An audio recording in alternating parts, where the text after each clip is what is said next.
Everyone who is presumed lost turns up in San Francisco sooner or later. I'm sorry, I said it wrong. Let me just... Those presumed lost have a way of turning up alive and well and living in San Francisco.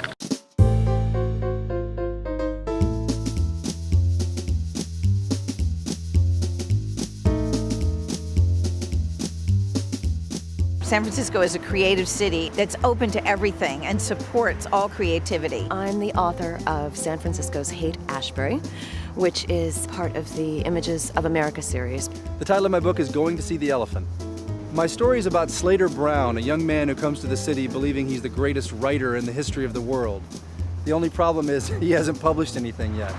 The Witch's Trinity is a novel set in medieval Germany about a woman accused of witchcraft. My book was made at Kinko's, and it's got 2 staples in them. I believe they're made of steel. I'm not really sure what they use for staples. I call it creative advice because it's a lot of bad advice. I'm the author of Taking Aim at the President. It's about the woman who tried to assassinate Gerald Ford to overthrow the government.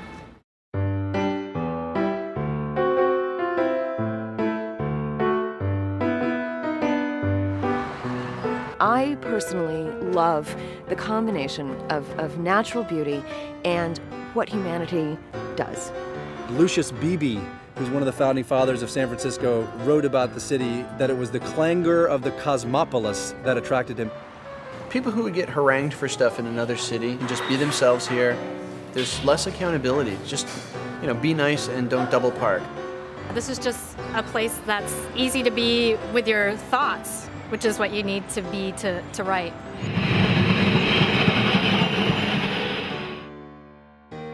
Okay, said Mona, downing her Verdicchio. You said Barbary Lane chose me. You meant that literally, didn't you? I have a theory that San Francisco picks and chooses who she wants to stay here. If she falls in love with you, then she keeps you. And if she doesn't, then you get that great job in St. Louis.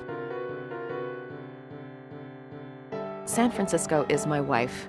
She's the place that's home, and she does bring out the best in me. New York is my mistress.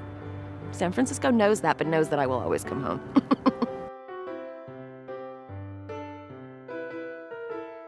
San Francisco has a great literary community. The writers group that I belong to has been in progress since the 1940s. People say it's the oldest writers group in the country. My favorite San Francisco literary place has got to be the Grotto, where I have a writing office with 30 other incredibly talented professional writers. I think we have something like 9 books coming out of the Grotto in the next 18 months. Writing is a really solitary activity. To be able to be social with other people who are writing a novel makes it bearable, really. It makes it possible. People who live here are part of the backdrop of San Francisco. What I love about San Francisco is that it's a human zoo, and you can see any kind of behavior from the highest examples of human thinking and creativity to the lowest.